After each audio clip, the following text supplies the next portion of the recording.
বুদ্ধি মোটামুটি ভাবে আমরা যারা ভারতীয় দর্শন পড়েছি, বুদ্ধির ব্যাপারটা কনসেপ্ট আমরা জানি, সেটা আমরা মনোবিদ্যার দিক থেকে কি বলছে সেই ব্যাপারটা আমরা ভুলে গেছি, সেটাও আমরা জানতাম, হয়তো কিছু কিছু মনে আছে। তো মোটামুটি মূল ব্যাপারটা সেই একই। ভারতীয় দর্শনে বুদ্ধিটাকে বলা হয় যে নিশ্চয়াত্মিকা প্রতীতি। আমাদের মধ্যে অহমাত্মিকা প্রতীতি আছে, সংশয়াত্মিকা প্রতীতি আছে, নিশ্চয়াত্মিকা প্রতীতি আছে। নিশ্চয়াত্মিকা প্রতীতি হলো বুদ্ধি, অহমাত্মিকা প্রতীতি হলো অহংকার, আর সংশয়াত্মিকা প্রতীতি হলো কি মন। মন আমাদের সবসময় কি করে, দ্বিধাগ্রস্ত করে ফেলে। সংশয় মনের জন্য, আমাদের যত সংশয় মন জন্য। তো মন কি করে, আমাদের একটা বিষয় থেকে আরেকটা বিষয়ে নিয়ে যায়, কে ধাবিত করে? মন। মন সদা চঞ্চল। সব থেকে বেশি চঞ্চল বস্তু হচ্ছে, পদার্থ হচ্ছে মন। তো মন কি করে, দ্বিধাগ্রস্ত হয়ে করে তোলে আমাদেরকে। অহংকার কি করে না, অহমবোধ, অহমাত্মিকা প্রতীতির জন্য কি অহংকার। তো অহংকার জন্য আমাদের কি হয় না, অহংবোধ, অর্থাৎ আমাদের অহংকার জন্মায়। অহংকার মানে আমার, তাই তো, আমার গাড়ি, আমার বাড়ি, আমার সম্পদ, আমার নাম, আমার, সেই যে আমারটা, এটা হচ্ছে অহংকার। আর একটা বুদ্ধি আছে আমাদের, যে নিশ্চয়াত্মিকা প্রতীতি। আমরা যখন দ্বিধাগ্রস্ত হয়ে পড়ি, যে আমাদের সিদ্ধান্ত দেয়, সে হচ্ছে বুদ্ধি। তো যাই হোক, বুদ্ধিকে বলা হয় কি, ধী শক্তির প্রতীক, তাই না? যে জ্ঞানের প্রতীক, যে আমাদের এই জ্ঞান লাভের জন্য কে দায়ী? আমাদের বুদ্ধি। ইন্দ্রিয় সংযোগ সেগুলো তো আছেই। বেদান্ত মতে আমাদের কি, ন্যায় মতে আমাদের ইন্দ্রিয় বিষয় সন্নিকর্ষের ফলে আমাদের কি হয়, প্রত্যক্ষ হয়, আমাদের জ্ঞান জন্মায়। তো সেই জ্ঞানটা ধারণ করে কে? সেটা হচ্ছে বুদ্ধি। আমাদের দেখবে বেদান্ত দর্শনে বলা হয়েছে যে কি, অন্তঃকরণ। অন্তঃকরণ কি, মন, বুদ্ধি, অহংকার, এই তিনটিকে একত্রে বলা হয় কি, অন্তঃকরণ বা চিত্ত। যোগ দর্শনে বলা হয় চিত্তের বৃত্তি বা চিত্তের বিষয়াকার প্রাপ্তি। আর অদ্বৈত বেদান্তে বা বেদান্তে বলা হয় কি, যে অন্তঃকরণ বৃত্তির কি হয়, যে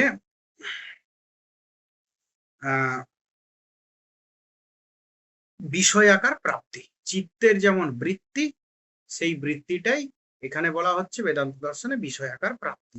ওই একই ব্যাপার। যাই হোক না কেন, যে আমাদের মন, বুদ্ধি, অহংকারের গুরুত্ব আছে ভারতীয় দর্শনে, এই ব্যাপারগুলো বললাম কেন না, ভারতীয় দর্শন প্রায় তোমরা মানে যে যাই হোক না কেন, যে পড়াশোনা যদি যতই নাও করো, তাহলেও কিন্তু ভারতীয় দর্শন আর পাশ্চাত্য দর্শনটা মোটামুটি একটু টাচে অনেকে থাকে। তো এই ব্যাপারটা যদি আগে বলে দিই, তাহলে বুঝতে সুবিধা হবে। সেই বুদ্ধি জাস্ট একটা মনোবিদগণ তাদের নিজস্ব কথাবার্তা, নিজস্ব পরিভাষাতে, নিজস্ব স্ট্রাকচারে এটাকে আলোচনা করছেন, এই হচ্ছে ব্যাপার, আর কিছু না। যাই হোক, দেখো একেবারে প্রথমে বুদ্ধি কি। তাহলে মনোবিদগণ যে বুদ্ধির কথা বলেন, তাহলে আমরা একে একে আমরা কিন্তু এখানে অনেক কিছু আলোচনা করলাম। আমরা সাইকোলজির পদ্ধতি দেখলাম, মনোবিদ্যায় কি দেখলাম, পরপর আমরা সাইকোলজির পদ্ধতিগুলো দেখলাম। তারপরে সংবেদন, তারপর প্রত্যক্ষণ, এবং সংবেদন প্রত্যক্ষণ সম্পর্কে বিভিন্ন মতবাদ দেখলাম। তারপর স্মৃতি, মনোযোগ, শিক্ষণ, সহজাত ধারণা, চেতনা, তাই তো, কনসিয়াসনেস আগের দিন। লাস্ট যেটা মনোবিদ্যা আলোচনার বিষয়বস্তু, সেটা হচ্ছে বুদ্ধি। এছাড়া অনেক কিছু আলোচনার বিষয়বস্তু আছে আমাদের এসএসসি সিলেবাসে, এটাই তোমার লাস্ট। তো যাই হোক, এই যে বুদ্ধি, বুদ্ধি তাহলে কি? বুদ্ধিটা যে, এই যে বুদ্ধি শব্দটা আমরা প্রায়শই ব্যবহার করি, তাহলে এটার কি সংজ্ঞা প্রদান করা সম্ভব? এটা কি সংজ্ঞা প্রদান করা সহজ? না, এটা কিন্তু সংজ্ঞা প্রদান করা অতটা সহজসাধ্য ব্যাপার কিন্তু নয়। তো এর কারণ কি?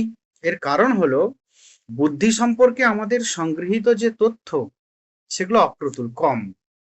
আসলে বুদ্ধির অভিক্ষার মাধ্যমে বিভিন্ন মনোবিদগণ বুদ্ধি সম্পর্কে এত বেশি তথ্য সংগ্রহ করেছেন যে তাদের মধ্যে থেকে কয়েকটি মাত্র গ্রহণ করে বুদ্ধি সম্পর্কে একটি সংক্ষিপ্ত অথচ পূর্ণাঙ্গ সংজ্ঞা দেওয়া সম্ভব নয়। তো বুদ্ধি সম্পর্কে কয়েকজন প্রখ্যাত মনোবিদদের অভিমত উল্লেখ করা হলো যে সরি, আমি একটা জিনিস ভুল বললাম, যে বুদ্ধি সম্পর্কে আমাদের সংগৃহীত তথ্য অপ্রতুল।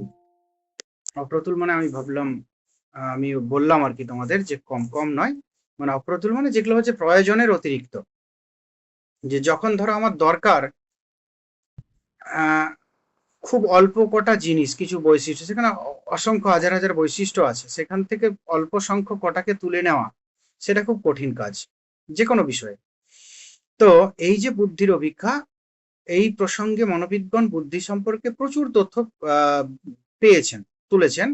সেখান থেকে কিন্তু গুটি কয়েক তথ্য দিয়ে বুদ্ধি কি সেটা বোঝানো, এটা কিন্তু খুব মুশকিল ব্যাপার। তো বুদ্ধি সম্পর্কে কয়েকজন মনোবিদের যদি আমরা মতগুলো জানি, তাহলে আমরা বুদ্ধি সম্পর্কে আমাদের একটা ধারণা হবে। প্রথমেই উইলিয়াম স্টার্ন কি বলছেন, যে বুদ্ধি এমন এক সাধারণ মানসিক সামর্থ্য যা প্রাণীকে নতুন পরিবেশের সঙ্গে সচেতনভাবে খাপ খাইয়ে নিতে সাহায্য করে। তিনি এই খাপ খাইয়ে নেওয়ার ব্যাপারটাতে জোর দিলেন, যে বুদ্ধি একটা মানসিক সামর্থ্য। কেমন মানসিক সামর্থ্য? যা প্রাণীকে নতুন পরিবেশের সঙ্গে সচেতনভাবে খাপ খাইয়ে নিতে সাহায্য করে। কেননা তিনি হয়তো অনেক পরীক্ষা নিরীক্ষা করেছেন যে মানুষ এমন একটা জীব, অনেক পশু আছে যারা কিন্তু নতুন পরিবেশে খাপ খাইয়ে নিতে পারে না, কিন্তু মানুষ যে কোনো পরিবেশেই নিজেকে খাপ খাইয়ে নেয়। তাহলে মানুষ কি জন্য খাপ খাইয়ে নেয়? বুদ্ধির জন্য। তো এই হিসাবে তিনি বলেছেন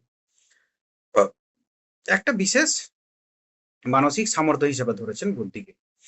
মনোবিদ সিরিল বার্ট একই, এই উইলিয়াম স্টার্ন যে কথা বলেছেন তিনিও একই কথা বলেছেন।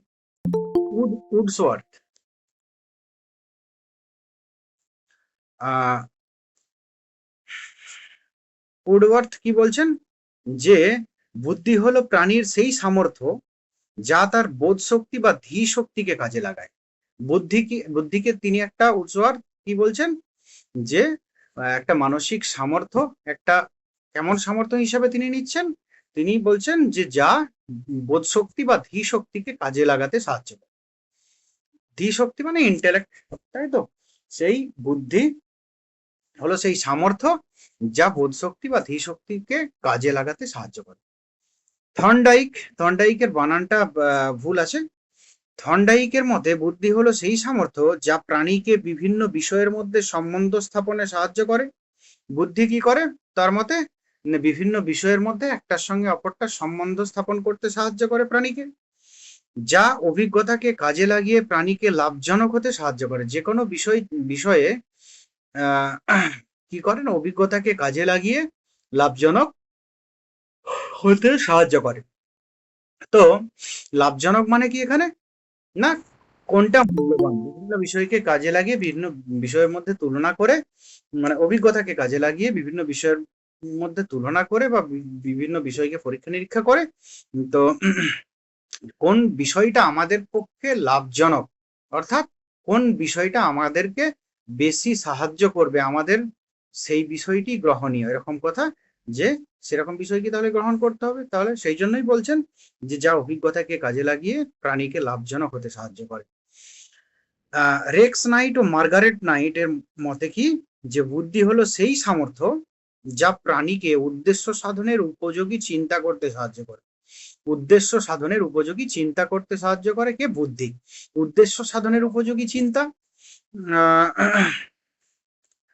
উদ্দেশ্য সাধন মানে মানুষ সর্বদা কি যে কোনো কর্ম করে কোনো না কোনো উদ্দেশ্য সাধনের চেষ্টায়। ধরো তোমরা পড়াশোনা করছো যে আমার এসএসসি পেতে হবে, তাই তো? তাহলে আমরা পরীক্ষা দিচ্ছি, ভালো নাম্বার পেতে হবে। তো যাই হোক, আমরা বাজারে যাচ্ছি, সবজি কিনতে হবে। মানুষ যে কোনো কর্ম করে কোনো না কোনো উদ্দেশ্য সাধনের জন্য। তো এই রেক্স নাইট এবং মার্গারেট নাইট, মানে নাইট এবং নাইট কি বলছেন না, বুদ্ধি হলো সেই সামর্থ্য যা প্রাণীকে উদ্দেশ্য সাধনের উপযোগী চিন্তা করতে সাহায্য করে।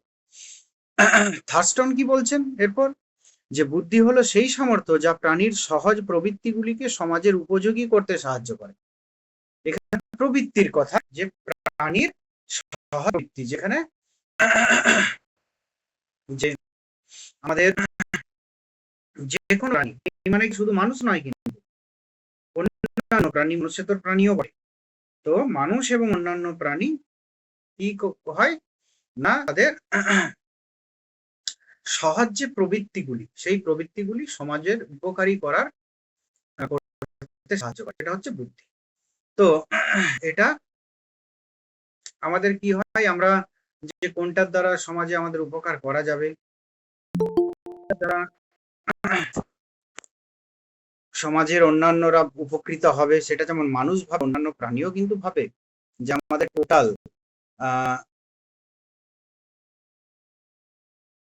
center to try and press 8 for startup settings and press 8.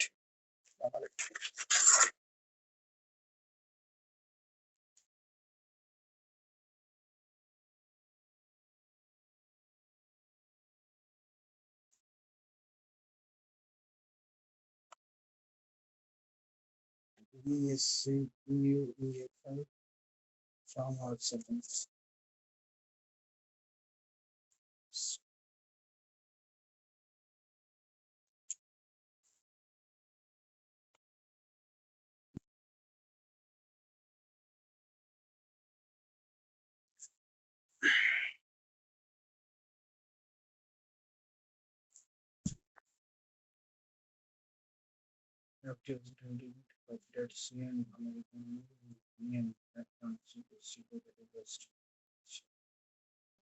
পরে দেখা যাবে। চলো, কি বলছিলাম, যে থার্স্টনের মতে বুদ্ধি হলো সেই সামর্থ্য যা প্রাণীর সহজ প্রবৃত্তিগুলিকে সমাজে উপযোগী করতে সাহায্য করে। তো দেখবে মানুষ ছাড়াও অন্যদের প্রবৃত্তি আছে। কেন মানুষ ছাড়া অন্যান্য প্রাণীদের কথা আমি এখানে এইটাতেই বললাম, যে তার কারণ আছে। আমাদের প্রবৃত্তি, কিছু প্রবৃত্তি আছে অটোমেটিক, যেগুলো প্রবৃত্তি আছে সহজাত প্রবৃত্তি, তাই না? আবার কিছু প্রবৃত্তি আছে সেগুলো অর্জিত হতে পারে। যাই হোক, প্রবৃত্তি। বিড়ালের প্রবৃত্তি দেখবে, একটা পড়াতে পড়াতে বলছিলাম যে বিড়াল কিন্তু বাচ্চা জন্ম দেওয়ার পর বাচ্চাকে কিন্তু কখনোই সবসময় এক জায়গায় রাখবে না। যাদের বাড়িতে বা আশেপাশে বিড়াল আছে তারা যদি লক্ষ্য করে দেখতে হবে, বিড়াল জন্মানোর, বাচ্চা বা সন্তান জন্মানোর পরে দেখবে কিছুদিন একটা স্থানে রাখবে। যাই হোক না কেন, যত ভালো স্থান হোক ওখানে, যত ভালোই খাবার পাওয়া যাক বা যতই সুরক্ষিত হোক, ওই স্থানে কিন্তু ওই 1 সপ্তাহ, এরকম সামথিং 2 সপ্তাহের মতো ওরা রাখবে। 1 সপ্তাহ, ওটা 8 দিন এরকম রাখবে, তারপর আবার চেঞ্জ করে দেবে।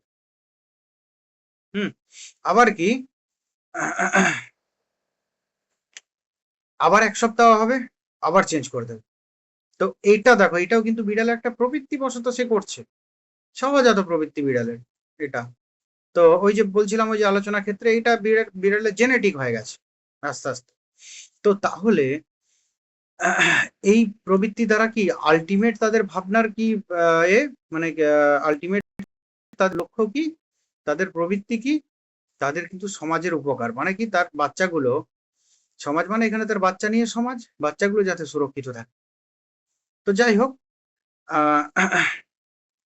মানুষের ক্ষেত্রে কি, মানুষের যে প্রবৃত্তিগুলো সমাজের উপকারে আসে, তাই তো, সমাজের উপকার সাধনের উপযোগী করতে কি সাহায্য করে। যে অনেক মানুষ আছে যে সমাজের উপকার করব, আমি এই কাজটা করব সমাজের জন্য, বিনা বিনা কোনো কি বলবো উদ্দেশ্য আছে যে উপকার সাধন। কিন্তু একটা দুটো কথা এখানে মনে রাখতে হবে, যে একটা হচ্ছে উপকার সাধন কিন্তু কোনো মুনাফা নয় বা কোনো ফায়দা নয়, বিনা ফায়দায়। তো এই ধরনের কাজ কিন্তু মানুষ এবং অন্যান্য প্রাণীর ক্ষেত্রে দেখতে পাওয়া যায়। আবার দেখো, অ্যালফ্রেড বিনে কি বলছে, যে বুদ্ধি হলো সেই সামর্থ্য যা প্রাণীকে বিশেষ লক্ষ্যের দিকে চালিত করে বিভিন্ন পরিবেশে উপযোজিত হতে সাহায্য করে এবং আত্মসমালোচনায় উৎসাহিত করে। এইটা দেখো আরেকটু মানে বেশি ডিপে যাচ্ছে আস্তে আস্তে। বুদ্ধি হলো সেই সামর্থ্য যা প্রাণীকে বিশেষ লক্ষ্যের দিকে চালিত করে। মানে শুধুমাত্র একটা বা দুটো কথা বলছেন না তিনি, দুটো তিনটে কথার সংমিশ্রণ বলছেন। তাহলে মানুষকে একটা বিশেষ লক্ষ্যে চালিত করছে, মানে একটা উদ্দেশ্যে। বিভিন্ন পরিবেশে উপযোজিত হতে সাহায্য করে। আগের লোকেরা বলছিল যে শুধুমাত্র একদম প্রথমে দেখো উইলিয়াম স্টার্ন কি বলেছিলেন, নতুন পরিবেশের সঙ্গে সচেতনভাবে খাপ খাইয়ে নিতে সাহায্য করে, মানে একই ব্যাপার। সেটাও তিনি বলছেন যে আলফ্রেড বিনে বিভিন্ন পরিবেশে উপযোজিত হতে সাহায্য করে, খাপ খাইয়ে নিতে সাহায্য করে। এবং 3 নাম্বার, আত্মসমালোচনায় উৎসাহিত করে। আত্মসমালোচনায় উৎসাহিত করে। পরসমালোচনা তো বটেই, পরসমালোচনা আছে, সেটা আর বলছেন না, সেটা ইন জেনারেল। কিন্তু যেটা আমাদের ধরো শাস্ত্রীয় ভাষায় যেটা মানে যথোপযোগী সেই কথাই বলছেন আর কি। আমি কি করলাম, আমার কি করা ঠিক, আমার কি করা ভুল, আমি কি কাজটা ঠিক করলাম নাকি নাকি ভুল করলাম, আত্মসমালোচনা বা নিজের সম্পর্কে প্রত্যেকেই ভাবে, কম বেশি একটা চোর ডাকাত ভাবে, কিন্তু ভাবনাটার মধ্যে পার্থক্য থাকে। তো যাই হোক, কিন্তু বুদ্ধি এটা কে করায় না, বুদ্ধি করায়। আত্মসমালোচনা মানে কি, আমি কি কাজটা ঠিক করলাম, আমি কি ওটা ভুল করলাম, নাকি আমার অন্যভাবে করা উচিত ছিল। দেখবে আমরা প্রায়শই আমরা অনেকেই আমরা এইভাবে ভাবি। এই টোটালটাই প্রদান করে কে, বুদ্ধি।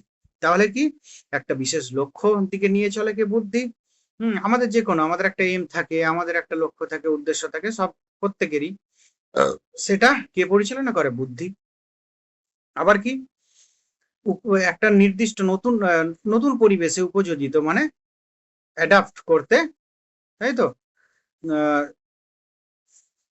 সাহায্য করে কি, সাহায্য করে কে না, বুদ্ধি। আবার কি যে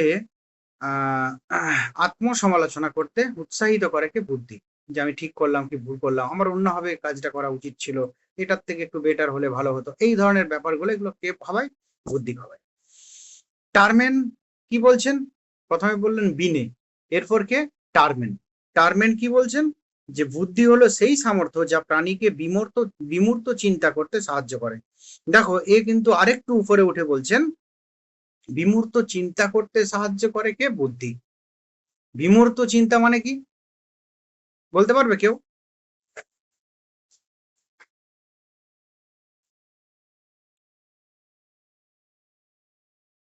বলতে পারবে? অ্যাবস্ট্রাক্ট, বিমূর্ত, আমাকে বোঝাও একটু বিমূর্তটা কোনটা, অ্যাবস্ট্রাক্ট।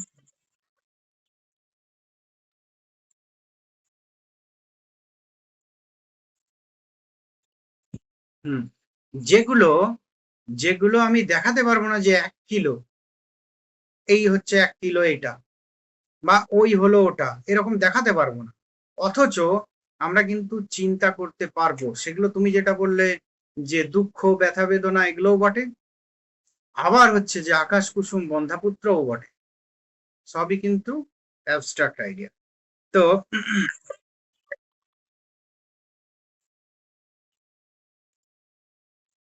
ওটা কান্টের থেকে শিখা হয়েছে।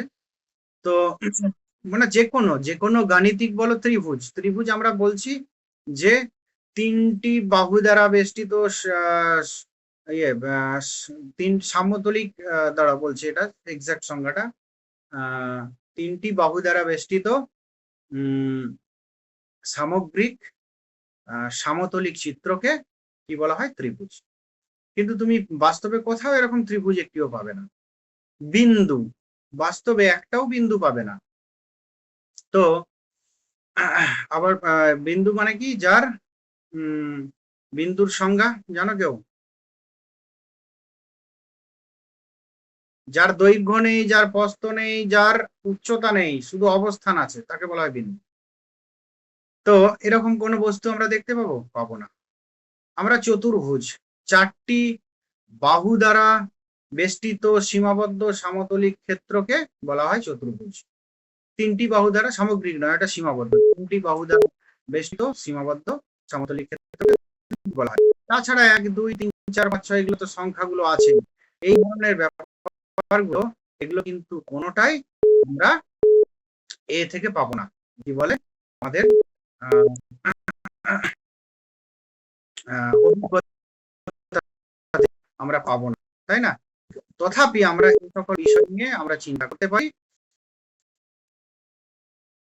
দিতে পারি, এটা ভাবাই। তো যাই হোক, এই দিক থেকে আমরা অন্যান্য প্রাণীদের থেকে উন্নত। আমরা আগেও বলেছিলাম যে আমাদের সর্বাধিক পরিমাণ বুদ্ধি আছে প্রাণী জগৎ, অন্যান্য প্রাণীদের মধ্যেও আছে কম বেশি, অল্প অল্প, কিন্তু মানুষের এই প্রচুর পরিমাণে বুদ্ধিবৃত্তির জন্যই মানুষকে বলা হচ্ছে কি রেশনাল অ্যানিমাল। রেশনালিটি আর অ্যানিমিলিটি কান্টের এখানে কান্টের দর্শনেও এই কথাগুলো আলোচনা পাবে, যেহেতু 12 কথা বললে তাই বলছি যে বিশ্লেষক এবং সমাজশ্লেষক অবধারণের আলোচনাতে পাবে। তো যাই হোক, সেই প্রসঙ্গ অন্য। এরপর আরেকটা ব্যাপার হচ্ছে স্পিয়ারম্যান। স্পিয়ারম্যান কি বলছেন? স্পিয়ারম্যান নয়, স্পিয়ারম্যান। স্পিয়ারম্যান কি বলছেন? বুদ্ধিকে কোনো একটি সামর্থ্য তিনি বলছেন না, সামর্থ্য হিসাবে দেখছেন না। বুদ্ধি হলো উপাদানের, দুটি উপাদানের সমন্বয়। তো তার দ্বি উপাদান তত্ত্ব আমরা দেখব। বুদ্ধি কি? বুদ্ধি কোনো সামর্থ্য নয়, বুদ্ধি হচ্ছে কি দুটি উপাদানের সমন্বয় মাত্র। তিনি কি করেছেন না সাধারণ উপাদান বা জি ফ্যাক্টর এবং বিশেষ উপাদান বা এস ফ্যাক্টর, এরকম তিনি কথা বলেছেন। সেটা আমরা তার ইয়েতে আবার বলবো, সাধারণ উপাদান এবং বিশেষ উপাদান।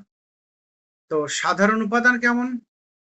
যে একটি মানুষের বুদ্ধিতে এমন আছে, মানে কিছু কিছু মানুষের দেখবে এরকম আছে, ধরো মাধ্যমিকের সিলেবাস, সেখানে অঙ্ক আছে, ইংরেজি আছে, ইতিহাস আছে, ভূগোল আছে, জীবন বিজ্ঞান আছে, ভৌত বিজ্ঞান আছে, বাংলা আছে, তাই না? সবগুলোই তোমাদেরকে পড়তে হচ্ছে, কিন্তু বিরাট ডিপে নয়, অল্প অল্প, আমরাও পড়েছি সব। এটা টোটালটা আপনার আইটি পাসওয়ার্ড, ও এই এক মিনিট আইটি ফাইল হচ্ছে একটু ইম্পর্টেন্ট।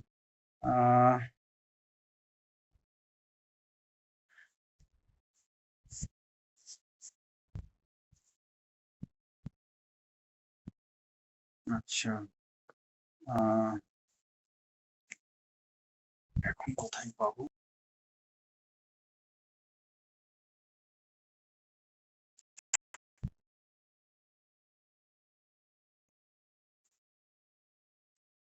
আচ্ছা, পরে দেখা যাবে। তো যাই হোক, ছিলাম তাহলে স্পিয়ারম্যানের মতে যে দ্বি উপাদান তত্ত্ব, একটা হচ্ছে জি উপাদান, আর একটা হচ্ছে জি ফ্যাক্টর, আর একটা হচ্ছে এস ফ্যাক্টর। একটা হচ্ছে সাধারণ উপাদান বা জি ফ্যাক্টর, আর একটা হচ্ছে যে বিশেষ উপাদান বা এস ফ্যাক্টর। ধরো মাধ্যমিকের সিলেবাস নিয়ে কথা বলছি আর গ্রাজুয়েশনের সিলেবাস নিয়ে কথা বলছি।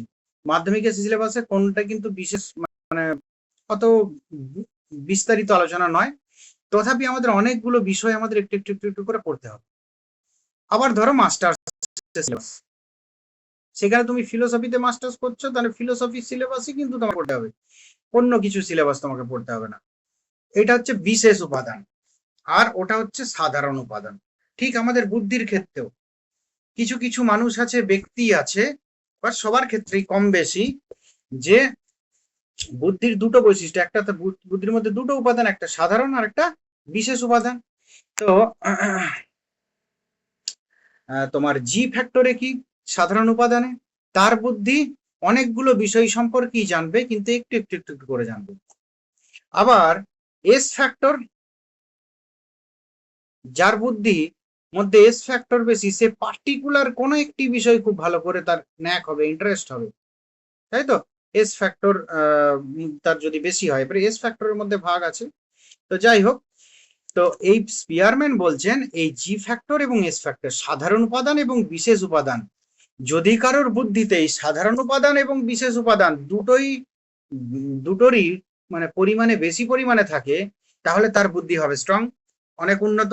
কিছু কিছু ব্যক্তি আছে, মানুষ আছে, দেখবে হায়ার লেভেলে অনেক বিষয় নিয়ে পড়াশোনা করেছে এবং প্রত্যেকটা বিষয় সমানভাবেই জানেন, এরকমই মনে হয়। আবার কিছু কিছু ব্যক্তি আছে যে একটা সাবজেক্ট নিয়েই পড়েছে, আমরা বেশিরভাগই তাই, আমরা অন্য কোনো বিষয় পড়িনি, তাই না? আবার ফিলোসফি পড়েছি, ফিলোসফির যে সব বিষয় পড়ে নিয়েছি সেটাও নয়, কিছুই পড়িনি। ভালো করে ভাবলে দেখা যাবে যে কিছুই আমরা পড়িনি। কোটি কোটি, হয়তো লক্ষ লক্ষ বই আছে সারা পৃথিবীতে, কোটি কোটিও হতে পারে, সেখানে আমরা কটা বই পড়েছি। তো যাই হোক না কেন, আমার যেটা বলার পর নিশ্চয়ই বুঝেছো। তাহলে প্রথম থেকে একবার আরেকবার বলি যে হ্যাঁ বলো।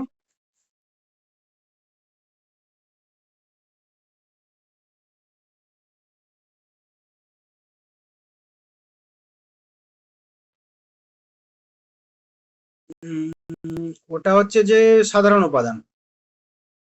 পার্টিকুলার তুমি একটা বিষয় নিয়ে যখন প্রচুর মানে একটা বিষয়ে যখন ন্যাক হবে, সেটা হবে বিশেষ উপাদান জন্য। আর যখন কমন অনেক বিষয়, ইউপিএসসি এরকম নয় যে বিরাট তুমি ডিটেলসে জানছো প্রত্যেকটা বিষয়। তুমি ইন্ডিয়ান ইকোনমি পড়ছো, ইন্ডিয়ান হিস্ট্রি পড়ছো, ইন্ডিয়ান জিওগ্রাফি পড়ছো, তুমি এখন পড়ছো, তোমার প্রচুর কঠিন লাগছে, তুমি এতদিন পড়ার বাদ ওগুলো পড়োনি। কিন্তু তুমি যদি ওই মাধ্যমিক থেকে ঠিক করে নিতে যে ইউপিএসসি পড়বো, তাহলে কিন্তু মাধ্যমিকের সিলেবাস কি কঠিন লাগতো? লাগতো না। এইচএসের সিলেবাস কঠিন লাগতো? লাগতো না। সেই বিষয়গুলো নর্মালাইজ হয়ে যেত তুমি এখন যেগুলো পড়ছো, মানে যারা যারা ইউপিএসসি পড়ছে বা ডাব্লিউবিসিএস পড়ছে। আমাদের সমস্যাটা হয়ে যায় কি, আমরা আমাদের লক্ষ্যটা নির্বাচন করি অনেক পরে, প্রত্যেকেই। কিন্তু একটু ভালো করে দেখবে যে ইউপিএসসির যে সিলেবাস আছে, প্রচুর সিলেবাস, সবই ঠিক আছে মানছি, কিন্তু ইউপিএসসির একটা ইতিহাসের সিলেবাস দেখো, আর ইতিহাসে যে মাস্টার্স পড়ছে তার সিলেবাস, এবং সে যে পিএইচডি করছে সেখানে দেখো কি পড়েছে। হয়তো সিলেবাস সেরকমই আছে, সেরকমই আছে, অত বইও পড়তে হবে না। তো যাই হোক, মূল ব্যাপার হচ্ছে যে আহ, একটা হচ্ছে তোমার এস ফ্যাক্টর, আর একটা জি ফ্যাক্টর। তো জি ফ্যাক্টর এটা হচ্ছে সাধারণ উপাদান, জেনারেল ফ্যাক্টর। আর একটা হচ্ছে কি তোমার এস ফ্যাক্টর, তো এটা হচ্ছে বিশেষ। তো যাই হোক, এটা নিয়ে আরেকটু আলোচনা করব একটু পরে, আমি এইটা আরেকটু ঝালিয়ে নিই।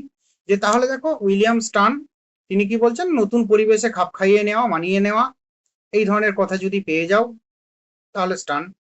মনোবিদ সিরিল ভার্ট তিনি কি বলছেন, একই, স্টার্ন এবং সিরিল ভার্ট, হ্যাঁ, দুটোই কিন্তু দুজনই একই কথা বলছেন। উডসওয়ার্থ কি বলছেন, যে বুদ্ধি হলো প্রাণীর সেই সামর্থ্য যা বোধ শক্তি বা ধী শক্তিকে কাজে লাগায়। এটা নর্মাল। উডসওয়ার্থ। থর্নডাইক কি বলছেন, বুদ্ধি হলো সেই সামর্থ্য যা প্রাণীকে বিভিন্ন বিষয়ের মধ্যে সম্বন্ধ স্থাপনে সাহায্য করে, যা অভিজ্ঞতাকে কাজে লাগিয়ে প্রাণীকে লাভজনক হতে সাহায্য করে। এবারে রেক্স নাইট ও মার্গারেট নাইট তিনি কি বলছেন, তারা কি বলছেন, বুদ্ধি হলো সেই সামর্থ্য যা প্রাণীর উদ্দেশ্য সাধনের উপযোগী চিন্তা করতে সাহায্য করে। থার্স্টন, যে বুদ্ধি হলো সেই সামর্থ্য যা প্রাণীর সহজাত প্রবৃত্তিগুলিকে বা সহজ প্রবৃত্তিগুলিকে সমাজের উপযোগী করতে সাহায্য করে। তার মতে কি, যদি সমাজের যেগুলো উপযোগী করে তোলে আর কি, সেগুলো কি প্রসূত না বুদ্ধি প্রসূত, যেগুলো উপযোগী করে তোলে না সেগুলো বুদ্ধি প্রসূত হতে পারে না, এই ধরনের, এটি হচ্ছে তার কথা মূল। এরপর কি বিনে বলছে, বুদ্ধির হলো সেই সামর্থ্য, একটা এই তিনটে কথা বলছেন, একটা বিশেষ লক্ষ্যে এগিয়ে নিয়ে যায়। 2 নম্বর হচ্ছে কি, বিভিন্ন পরিবেশে উপযোজিত হতে সাহায্য করে। আর কি, সমালোচনায় লিপ্ত করে বা উৎসাহিত করে। টারম্যান কি বলছেন লাস্ট, যে বুদ্ধি হলো সেই সামর্থ্য যা প্রাণীকে বিমূর্ত চিন্তা করতে সাহায্য করে। ও আরেকটা আছে, স্পিয়ারম্যান আছে। স্পিয়ারম্যান বলছেন কি, যে এস ফ্যাক্টর এবং জি ফ্যাক্টর। দেখো লাস্টে একদম স্পিয়ারম্যানের কথা কি, যে এস ফ্যাক্টর এবং জি ফ্যাক্টরের সম্মিলিত রূপটাই হচ্ছে বুদ্ধি। আর টারম্যান কি বলছেন, বিমূর্ত চিন্তা। অ্যালফ্রেড বিনে তিনটে কথা বলছেন, আগের তিনটে কথা, যে প্রাণীকে বিশেষ লক্ষ্যর দিকে চালিত করে, বিশেষ পরিবেশে উপযোজিত হতে সাহায্য করে এবং আত্মসমালোচনায় লিপ্ত করে। আর আগের চারটের মধ্যে প্রথম দুজন তারা কি বলছেন, এক ধরনের মানসিক সামর্থ্য যা প্রাণীকে নতুন পরিবেশে খাপ খাইয়ে মানিয়ে নিতে সাহায্য করে। উডসওয়ার্থ তারপর যে বোধ শক্তি ধী শক্তিকে ডাইরেক্ট বোঝাচ্ছেন। আর থর্নডাইক এবং থার্স্টন, থর্নডাইক বলছেন যে বুদ্ধি হলো সেই সামর্থ্য যা প্রাণীকে বিভিন্ন সময়ের মধ্যে সম্বন্ধ স্থাপনে সাহায্য করে, যা অভিজ্ঞতাকে কাজে লাগিয়ে প্রাণীকে লাভজনক হতে সাহায্য করে। লাভজনক, এটা একজনই বলেছেন, থর্নডাইক। থার্স্টন বলছেন বুদ্ধি হলো সেই সামর্থ্য যা প্রাণীর সহজ প্রবৃত্তিগুলোকে সমাজে উপযোগী করে মানে করতে সাহায্য করে। তো যাই হোক, এই হলো কি বুদ্ধি। আমরা মোটামুটি জানলাম যে কে কি বলেছে, এটা একটু মনে রাখবে, তো বারবার পড়লেই দেখবে হয়ে গেছে। এরপর বুদ্ধি সম্পর্কিত দুটো তত্ত্ব আছে। একটা হচ্ছে কি একটা হচ্ছে যে এই আমরা অলরেডি পড়লাম যে স্পিয়ারম্যানের দ্বি উপাদান তত্ত্ব, আর একটা হচ্ছে থার্স্টনের মৌলিক মানসিক সামর্থ্য তত্ত্ব। যে বুদ্ধি সম্পর্কে দুটো মতবাদ, এই দুটোই তোমাদের সিলেবাসে আছে, উপরে সিলেবাসটাও দেখবে দেওয়া আছে। যে এটা কি না কি হচ্ছে বুদ্ধি বুদ্ধি সম্পর্কে দুটো মতবাদ, একটা হচ্ছে স্পিয়ারম্যানের দ্বি উপাদান তত্ত্ব, আর একটা কি থার্স্টনের সামগ্রিক মূল্যায়ন তত্ত্ব। না, থার্স্টনের মৌলিক মানসিক সামর্থ্য তত্ত্ব। তো এই দুটো আমরা সংক্ষেপে আলোচনা করব। ওই স্পিয়ারম্যানের যেটা বলছিলাম দ্বি উপাদান তত্ত্ব, তো সেটা প্রথমে, তারপর থার্স্টন। তো বুদ্ধি কি একটি মানসিক মানে একক মানসিক সামর্থ্য, নাকি একাধিক মানসিক সামর্থ্যের সমষ্টি? একটা প্রথমেই প্রশ্ন জাগে যে বুদ্ধি কি একক মানসিক সামর্থ্য নাকি একাধিক মানসিক সামর্থ্যের সমষ্টি? মনোবিদ্যার ইতিহাসে এই প্রশ্নের উত্তর দিতে গিয়ে বিভিন্ন মনোবিজ্ঞানীদের মধ্যে মতভেদ দেখা গেছে, ভিন্ন ভিন্ন মত পোষণ করেছেন ভিন্ন ভিন্ন মনোবিজ্ঞান, যে বুদ্ধি কি একক মানে একটি মানসিক সামর্থ্য নাকি অনেকগুলো মানসিক সামর্থ্যের সমষ্টি। এই প্রসঙ্গে প্রথম যিনি বিশেষভাবে মানে উল্লেখযোগ্য যার কথা, তিনি হচ্ছেন ফ্রান্সিস গ্যালটন। তিনি কি বলছেন, যিনি প্রথম বুদ্ধি পরিমাপের জন্য বিভিন্ন অভিক্ষা প্রবর্তন করেন।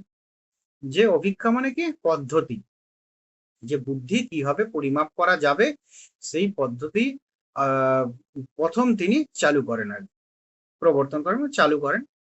যদিও তার প্রচেষ্টা খুব একটা ফলপ্রসূ হয়নি, তিনি ঠিকঠাক আর কি বুদ্ধি পরিমাপ করতে পারেননি। পরবর্তী ক্ষেত্রে ম্যাকডুগাল এবং তার শিষ্যগণ সিবার্ট ডাব্লিউ ব্রাউন এবং ফ্রুগাল, সিবার্ট ডাব্লিউ ব্রাউন আর হচ্ছে ফ্রুগাল, এই তিনজন তার শিষ্য এবং ম্যাকডুগাল নিজে, তিনি কি করেন যে ওই ফ্রান্সিস গ্যালটনের পর নতুনভাবে বুদ্ধির অভিক্ষা শুরু করেন।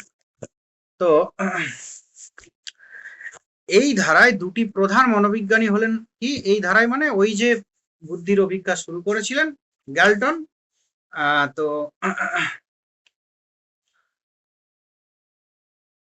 গ্যালটনের পর কে করলেন ম্যাকডুগাল এবং তার শিষ্যগণ, এবং ম্যাকডুগাল এবং তার শিষ্যগণ তিনজন শিষ্য সিবার্ট ডাব্লিউ ব্রাউন এবং ফ্রুগাল, এই তিনজন যে বুদ্ধির অভিক্ষা শুরু করেছিলেন, সেই যে ঘরানা, এক একটা তো স্কুল, আমাদের ইন্ডিয়ান ফিলোসফি যেমন স্কুল, সেই ঘরানার দুজন উল্লেখযোগ্য ব্যক্তি হচ্ছেন কি, একজন হচ্ছে থার্স্টন আর আরেকজন হচ্ছে স্পিয়ারম্যান। তো এই স্পিয়ারম্যানের তত্ত্বটার নাম হচ্ছে দ্বি উপাদান তত্ত্ব, আর থার্স্টনের মতবাদটার নাম হচ্ছে মানে বুদ্ধি সম্পর্কিত যে মতবাদ সেটার নাম হচ্ছে কি না মৌলিক মানসিক সামর্থ্য তত্ত্ব। তো যাই হোক, স্পিয়ারম্যানের দ্বি উপাদান তত্ত্ব, টু ফ্যাক্টর থিওরি, 1904 সালে, এই সালটাও মনে রাখবে, স্পিয়ারম্যান তার বিখ্যাত দ্বি উপাদান তত্ত্ব প্রবর্তন করেন। তো তার মতে বুদ্ধি গঠিত হয় দুটি উপাদান দিয়ে, একটা হচ্ছে সাধারণ সামর্থ্য বা সাধারণ উপাদান আর বিশেষ সামর্থ্য বা বিশেষ উপাদান। তো সাধারণ সামর্থ্য বা উপাদানকে জি উপাদান বলেছেন, জেনারেল এবিলিটি, আর বিশেষ সামর্থ্য যে স্পেশাল এবিলিটি বা এস উপাদান। যে সাধারণ সামর্থ্য তাহলে কি না, এটি প্রতিটি বুদ্ধিমূলক কাজে সক্রিয় থাকে এবং একজন ব্যক্তি সাধারণভাবে কতটা দক্ষ তার নির্ধারণ করে।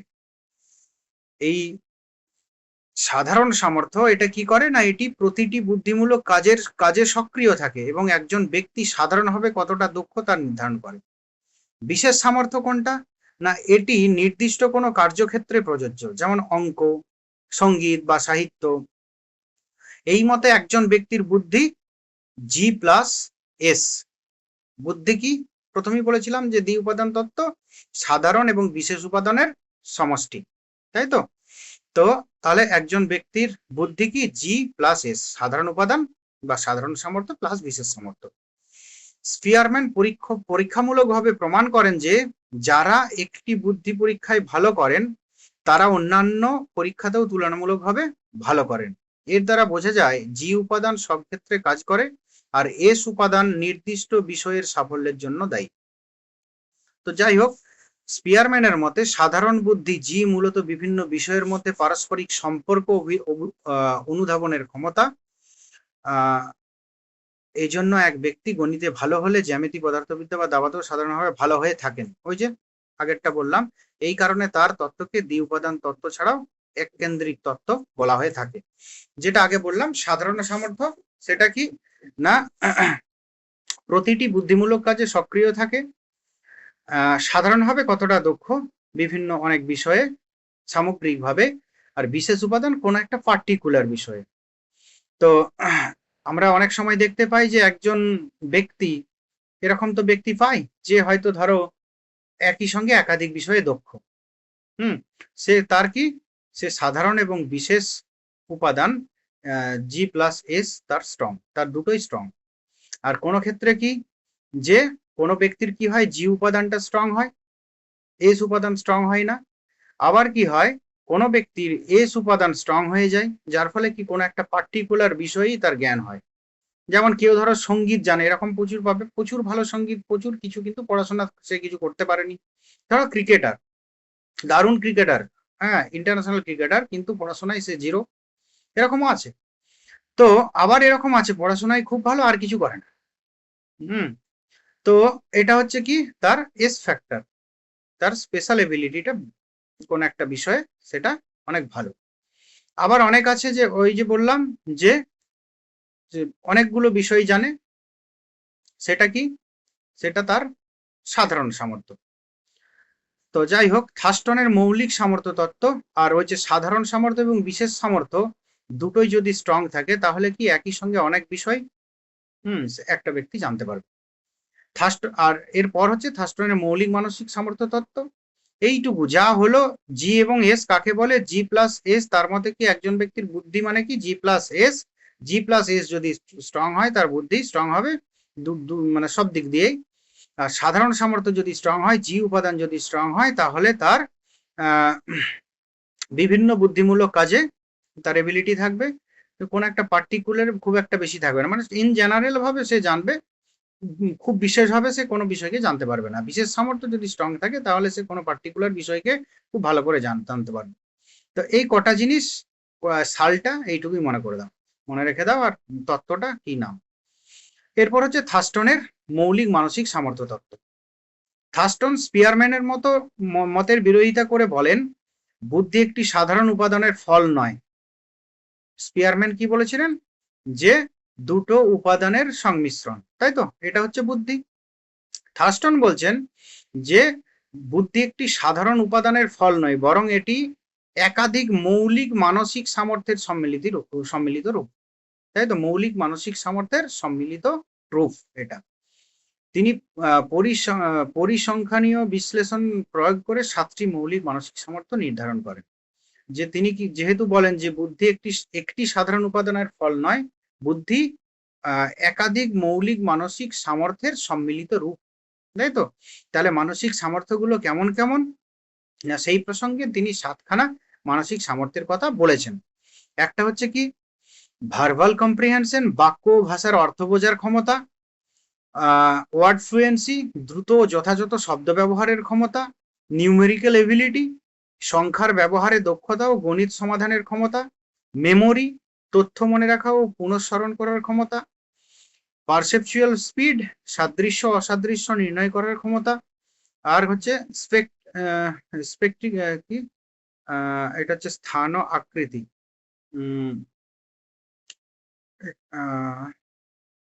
স্পেটিয়াল বলে না, স্পেকটিক্যাল হবে, এটা মনে হচ্ছে স্পেকটিক্যাল হবে, বুঝলে, স্পেকটিক্যাল ভিজুয়ালাইজেশন, এটা 6টা ভুল আছে। স্পেকটিক্যাল ভিজুয়ালাইজেশন স্থান ও আকৃতি সম্পর্কে অনুধাবনের সামর্থ্য, আর রিজনিং যুক্তি প্রয়োগের ক্ষমতা। তো যাই হোক, এই কটা মৌলিক মানসিক সামর্থ্য তিনি নির্ধারণ করেন এবং এগুলোর সম্মিলিত ফসল রূপে থার্স্টন কি করেন যে বুদ্ধিকে দেখেন, এবং যার মানসিক সামর্থ্য যত বেশি তার বুদ্ধি তত উন্নত। ভার্বাল কম্প্রিহেনশন, বাক্য ও ভাষার অর্থ বোঝার ক্ষমতা, কোন একটি ভাষাভাষীর ব্যক্তি সেই ভাষার অন্তর্গত সেই বাক্য বা ভাষার অর্থ কতটা বোঝেন, এটা দ্বারাই কিন্তু বুদ্ধি নির্ধারিত হয়, কিন্তু শুধু এটা নয়, আরো আছে ওয়ার্ড ফ্লুয়েন্সি, দ্রুত ও যথাযথ শব্দ ব্যবহারের ক্ষমতা, যে অনেকে আছে দ্রুত যথাযথ শব্দ ব্যবহার করতে পারে না, আটকে যায়, ভাবতে থাকে কি আমি বলবো। হুম এগুলো যার যার যত বেশি তার বুদ্ধি তত বেশি। সংখ্যার ব্যবহারের দক্ষতা ও গণিত সমাধানের ক্ষমতা, নিউমেরিক্যাল এবিলিটি। আমাদের দেখবে নেটের ফার্স্ট পেপারে এইসব ব্যাপারগুলো অ্যাড করা হয় কি জন্য? তুমি কত জ্ঞানী সেটা দেখার জন্য নয়, সেটা কতটা জ্ঞানী সেটা সাবজেক্ট আছে। ফার্স্ট পেপারটা এই জন্যই যে তোমার ব্রেন ঠিকঠাক আছে কিনা, মোটামুটি একটা ওয়েতে কাজ করে কিনা। যে খুব স্পিডিও দরকার নেই, কিন্তু খুব স্লো হলেও মুশকিল আছে, মোটামুটি একটা তোমার ব্রেন কাজ করে কিনা সেটা দেখে নেওয়া। মেমোরি, তথ্য মনে রাখা ও পুনঃস্মরণ করার ক্ষমতা। আর হচ্ছে যে পারসেপচুয়াল স্পিড, সাদৃশ্য অসাদৃশ্য নির্ণয় করার ক্ষমতা, মানে সঙ্গে আমরা যখন দেখছি আমাদের অভিজ্ঞতা হচ্ছে একটা বস্তুর সঙ্গে অপর বস্তুর পার্থক্য, মিল অমিল, এই যে প্রত্যক্ষ করা, বোঝা, সেটাও কিন্তু বুদ্ধি। সেটা যার যত বেশি তার বুদ্ধি তত বেশি। আবার কি স্পেকটিক্যাল ভিজুয়ালাইজেশন, যে স্থান ও আকৃতি সম্পর্ক অনুধাবনের সামর্থ্য। আমাদের অনেকের স্থান এবং আকৃতি অনুধাবনের সামর্থ্য খুব একটা থাকে না, তো এইটা যার যত বেশি সেটাও কিন্তু দেখবে এরকম হয় যে ইন্ডিয়ার ম্যাপ সম্পর্কে কোন রাজ্য কোথায়, কোন শহর কোথায়, কোনটা কোন দিকে, এইসব বিষয়ে অনেকের দেখবে সে হয়তো জিওগ্রাফি অত বেশি পড়েনি, সেই মাধ্যমিকের সময় পড়েছিল, তার কিন্তু জ্ঞান খুব ভালো এইসব বিষয়ে। ওয়ার্ল্ডের কোন মহাদেশে কোন কোন দেশ আছে, কোন দেশটা কোন জায়গায় আছে, এই সকল বিষয় সম্পর্কে অনেকের দেখবে একটা মানে ঝোঁক থাকে, সে অটোমেটিক্যালি যেন সবই জানে, এরকমও দেখতে পাবে। আবার দেখতে পাবে যে ও উত্তরপ্রদেশ, তাহলে কি সেটা উত্তর দিকে, এরকম এরকম প্রশ্নও পাবে। তামিলনাড়ু সেটা কোন দিকটাই, তার ভারতের ম্যাপ সম্পর্কেও আইডিয়া নেই, তামিলনাড়ু কোথায় সেটাও আইডিয়া নেই, এরকমও ব্যক্তি পাবে। তো এইটাও কিন্তু বুদ্ধির উপর নির্ভরশীল। আরেকটা কি, যুক্তি প্রয়োগের ক্ষমতা। অনেকে দেখবে কথা বলার সময় অনেক যুক্তি নিয়ে কথা বলে, অনেকে দেখবে ভুলভাল বকে, তো এখানেও কিন্তু বুদ্ধির ভূমিকা আছে। যাই হোক, এই 7টা তিনি মৌলিক মানসিক সামর্থ্য নির্ধারণ করেন, পরীক্ষা নিরীক্ষা করে, যে এই 7টা মৌলিক মানসিক সামর্থ্য যার যত উন্নত তার বুদ্ধি তত উন্নত। তো যাই হোক, স্পিয়ারম্যান কি করলেন, সাধারণ সামর্থ্য এবং বিশেষ সামর্থ্য নিয়ে কথা বললেন, দুটো উপাদান নিয়ে। আর থার্স্টন কি করলেন, যে মৌলিক মানসিক সামর্থ্য কিছু নির্ধারণ করলেন, এবং সেই মানসিক সামর্থ্যগুলো যে ব্যক্তির মধ্যে যত অধিক, যত বেশি, তার বুদ্ধি তত উন্নত। যাই হোক, এরপর হচ্ছে বুদ্ধির অভিক্ষা, বুদ্ধির পরীক্ষা। কি করে বুদ্ধির পরীক্ষা করা হয়, যতটুকু লাগবে তোমাদের ততটুকুই কিন্তু দিয়েছি বুদ্ধির পরীক্ষাতেও। তো বুদ্ধির অভিক্ষা, দিনের সীমা, বুদ্ধির অভিক্ষা, আরেকটা তোমাদের সিলেবাসে আছে টারমেন মেরিল, আরেকটা আছে যে ওয়েসলের বেলভুক পদ্ধতি। তো একেবারে সংক্ষেপে এটাও আমরা দিয়েছি, যে বুদ্ধির অভিক্ষা বা বুদ্ধির পরিমাপের পদ্ধতি, এটাই হচ্ছে বুদ্ধির অভিক্ষা। যে দুটি বিশ্ব মহাযুদ্ধের পর থেকে মনোবিজ্ঞানীরা বুদ্ধির পরীক্ষার দিকে ঝুঁকেছেন, মানে তোমার ওই প্রথম দিকে 1908-10 থেকে শুরু করে 1940-50 এই সময়টায়, দুটি বিশ্বযুদ্ধের পর থেকে, মানে এই নয় যে দ্বিতীয় বিশ্বযুদ্ধের পর থেকে, ওই টাইমটাতে বেশিরভাগ বুদ্ধির পরীক্ষাগুলো হয়েছে। তো 1904-এ প্রথম বৈজ্ঞানিক বুদ্ধি পরীক্ষা তৈরির চেষ্টা শুরু হয়। ফ্রান্সের চিকিৎসক, শিক্ষাবিদ, বৈজ্ঞানিক ও জনসেবকরা মিলে একটি কমিশন গঠন করে অল্প বুদ্ধি শিশুদের কিভাবে বিদ্যালয়ের শিক্ষার দ্বারা শিক্ষিত ও লাভবান করে তোলা যায় সেই নিয়ে আলোচনা শুরু করে। মনোবিজ্ঞানী বিনে ও চিকিৎসক সিমোর চেষ্টায় প্রথম বুদ্ধি পরিমাপের পদ্ধতি আবিষ্কৃত হয়। প্রথম তাহলে দুটি বিশ্ব মহাযুদ্ধের পর থেকে মনোবিজ্ঞানীরা কি করেন, বুদ্ধির পরীক্ষা শুরু করেন। 1904 সালে প্রথম বুদ্ধির পরীক্ষা তৈরির চেষ্টা শুরু হয়, এবং প্রথম শুরু হয় কোথায়? না ফ্রান্সে। ফ্রান্সের চিকিৎসক, শিক্ষাবিদ এবং বৈজ্ঞানিক এবং জনসেবক যারা সমাজসেবক সবাই মিলে কি করেন যে যারা অল্প বুদ্ধির সম্পন্ন তাদেরকে কিভাবে বেশি বুদ্ধি বা তাদের বুদ্ধিটাকে কিভাবে গ্রো করানো যাবে সেই বিষয়ে আলাপ আলোচনা করে তারা কি করেন যে তাদেরকে কিভাবে শিক্ষিত করা যায়, তাদের বুদ্ধির বিকাশ কিভাবে ঘটানো যায় সেই প্রসঙ্গ নিয়ে আলাপ আলোচনা শুরু করেন। এবং সেই আলোচনা থেকেই বলা যায় যে মনোবিজ্ঞানী বিনে এবং সিমো, ওই জন্য বলা হয় বিনে সিমো অভিজ্ঞা, এটা যেটা আলোচনা করছি যে বিনে এবং সিমো প্রথম কি করেন বুদ্ধি পরিমাপের কিছু পদ্ধতি আবিষ্কার করেন। সেটা কত সালে? 1905 সালে। শুরু হয় কত সালে? 1904 সালে। তাহলে বিনের সিমো অভিজ্ঞা 1905 সালে। তো বিনে কি করেন যে বিনের বুদ্ধি পরীক্ষা কাজে লাগানো হলো। অত্যন্ত যত্ন সহকারে এগুলি তৈরি করা হয়েছিল এবং এতে বেশ সহজেই সাফল্যাঙ্ক নির্ধারণ করা যেত। শিশুরাও কোনো বিশেষ পরিবেশের প্রভাব শিশুর কোনো বিশেষ পরিবেশের প্রভাব এতে ছিল না। এখানে আরেকটা কথা বলিনি, এখানে কিছু আছে, ওগুলো তোমাদের প্রয়োজন নেই, ওখান থেকে কোশ্চেনও আসবে না। যে তারা কি করেন সেটা আগে একটু বলে দিই, যে তারা 1 বছর বয়সের শিশু থেকে শুরু করে একদম ধরো 15 থেকে 18, 18 থেকে 20-22 এবং 20-22 থেকে তোমার 25 থেকে পর থেকে মানে পুরো এরকম কি করেন তারা একটা টেস্ট করেন মূলত 1 থেকে 18 বছর পর্যন্ত এটা, এবং তারপরেরও এইরকম সংযোজন আছে যে 18-র পর থেকে 22, 22 থেকে 25 এরকম।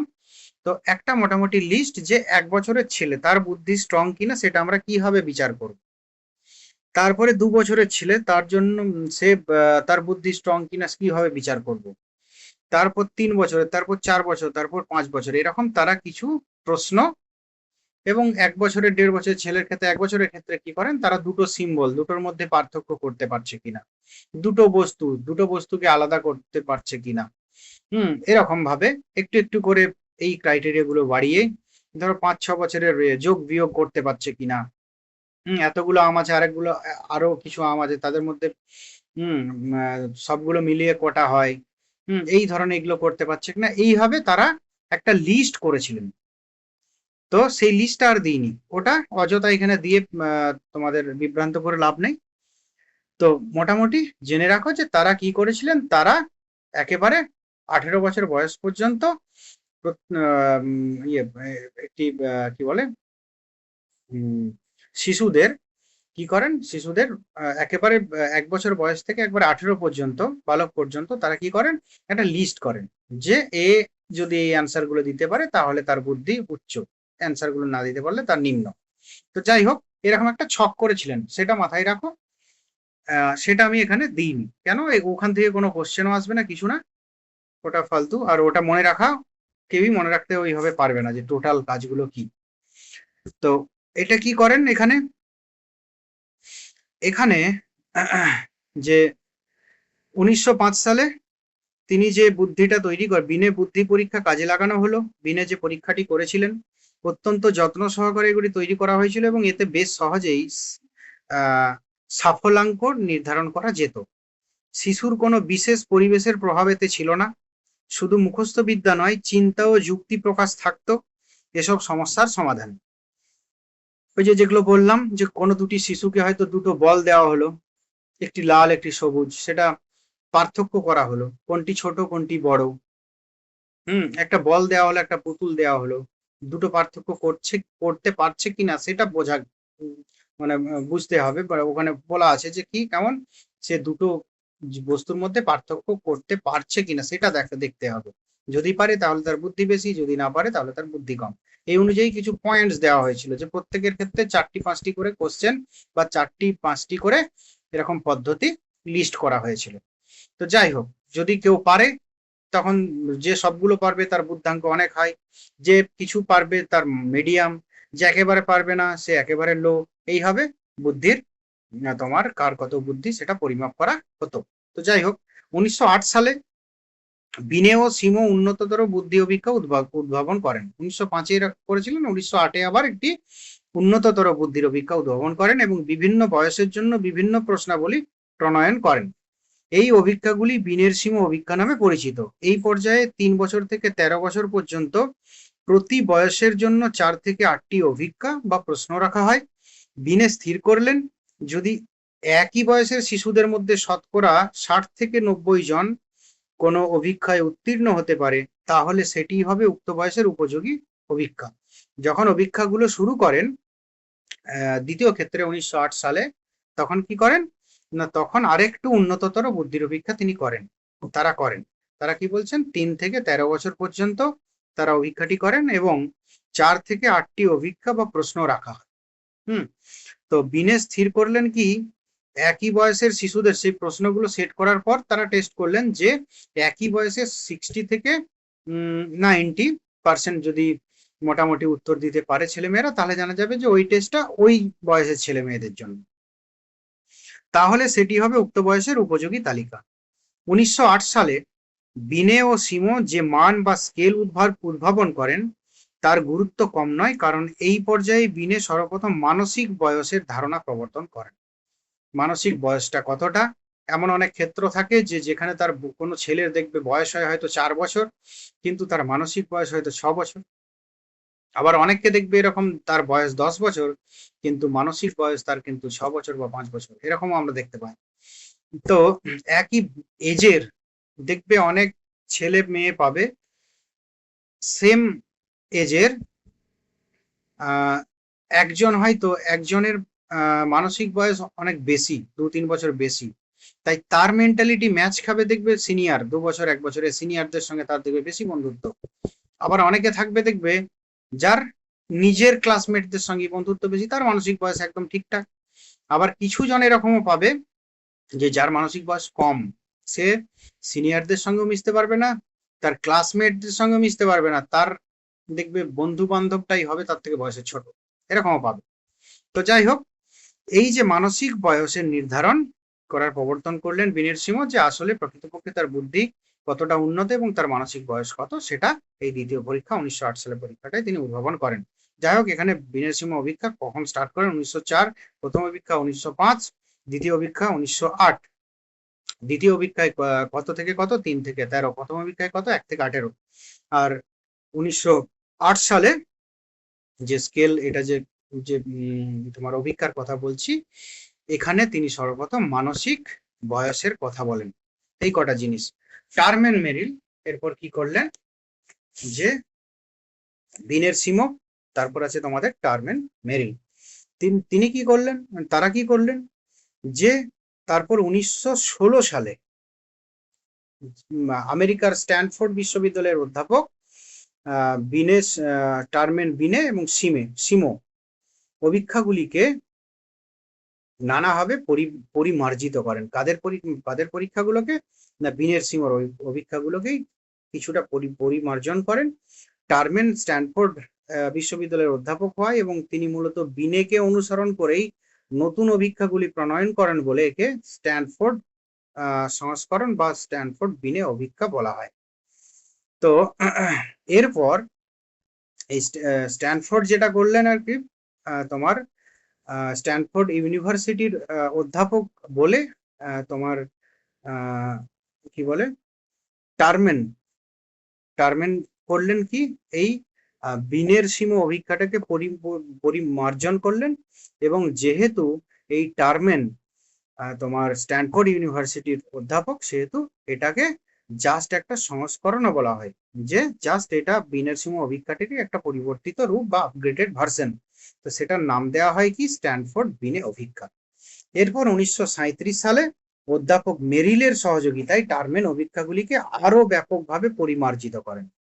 প্রথমে পরিমার্জিত করলেন সেটা হচ্ছে স্ট্যানফোর্ড বিনে, যেটা বিনের সীমা অভিজ্ঞতাকে শুধুমাত্র টারম্যান নিজে 1916 সালে যখন পরিমার্জিত করলেন, সেটা নাম হলো কি স্ট্যানফোর্ড বিনে অভিজ্ঞা, কেননা তিনি শুধুমাত্র বিনের সীমা কিছু মৌলিক পরিমার্জন করলেন আর এরপর 1937 সালে টারম্যানের সঙ্গে যোগ দিলেন কি মেরিল। মেরিলও কি, মেরিলের সহযোগিতায় টারম্যান অভিক্ষাগুলিকে আরো ব্যাপকভাবে পরিমার্জিত করলেন এবং 1937 সালের সংস্করণটি টারম্যান মেরিল স্কেল নামে পরিচিত। সেই জন্য যেহেতু মেরিল এর সঙ্গে যোগ দিলেন এবং আরো ব্যাপকভাবে পরিমার্জিত হলো, মানে পরিবর্তন হলো, কিছু কিছু সংস্কার করা হলো, তো এটাকে এই জন্য বলা হয় টারম্যান মেরিল স্কেল। তো টারম্যান মেরিল দেখালেন যে বিনের স্কেলের কিছু ত্রুটি ছিল। এই স্কেলে নিম্ন বয়সের পরীক্ষাগুলি অত্যাধিক সহজ এবং উচ্চ বয়সের পরীক্ষাগুলি অত্যাধিক কঠিন ছিল, ফলে এই অভিক্ষাগুলি সামঞ্জস্যহীন ছিল। টারম্যান মেরিল এই দোষ সংশোধনের চেষ্টা করেন এবং স্টার্নের ইঙ্গিত অনুসারে বুদ্ধাঙ্ক হিসাবে করবার উপায় উদ্ভাবন করেন। তো তাদের পরীক্ষাগুলো কেমন ছিল না, বুদ্ধাঙ্ক যে হিসাব উপায়, তো সেই অনুযায়ী যে তার বুদ্ধাঙ্ক কেমন হবে, হ্যাঁ, সেই বুদ্ধাঙ্ক অনুযায়ী মনস্তর কেমন হবে তার একটা ছক তারা যে পরীক্ষাটা করেছিল সেটা দেওয়া হয়েছে, যে যাদের 140-এর উপরে বুদ্ধাঙ্ক হবে, জনসংখ্যার শতকরা হিসাবে 1% হয় 140-এর উপরে। তারা যে টেস্টগুলো করে তারা দেখে যে সিদ্ধান্ত করেছেন সেটা, যে জনসংখ্যার শতকরা হিসাবে 1% হয় 140-এর উপরে। আর কি মানস্তর, তারা হচ্ছে প্রতিভা সম্পন্ন, বিশেষ একটা প্রতিভা সম্পন্ন। জনসংখ্যার শতকরা হিসাবে 5% হয় 120 থেকে 140-এর মধ্যে, তারা কি অত্যুজ্জ্বল। 110 থেকে 120-র মধ্যে জনসংখ্যার 14% লোকের হয় বুদ্ধাঙ্ক, তারা উজ্জ্বল বুদ্ধি। আর জনসংখ্যার 60% মানুষের বুদ্ধাঙ্ক হয় 90 থেকে 110-এর ভিতরে, সেটা হচ্ছে স্বাভাবিক বুদ্ধি। আমাদের অধিকাংশেরই বুদ্ধাঙ্ক 90 থেকে 110-এর মধ্যে, মানে যারা স্বাভাবিক বুদ্ধি সম্পন্ন। আবার কি 80 থেকে 90 জনসংখ্যার 14% হয় 80 থেকে 90 বুদ্ধাঙ্কের মধ্যে, এবং তারা কি হয় অল্পধিক, তারা একটু দেখবে একটু মিথ। আর জনসংখ্যার 5% হয় 70 থেকে 80 বুদ্ধাঙ্ক যুক্ত, তারা হচ্ছে ক্ষীণ বুদ্ধি।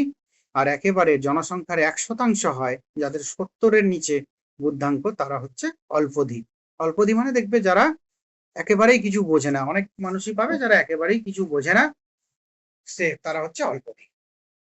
যাই হোক, এটা মনে রাখবে যে 1% 140-এর উপরে থাকে তারা হচ্ছে প্রতিভা সম্পন্ন, 120 থেকে 140 5% এটা তারা হচ্ছে কি অত্যুজ্জ্বল বুদ্ধি সম্পন্ন, 110 থেকে 120% 110 থেকে 120 বুদ্ধাঙ্কের মধ্যে থাকে 14% মানুষ, তারা হচ্ছে কি উজ্জ্বল বুদ্ধি।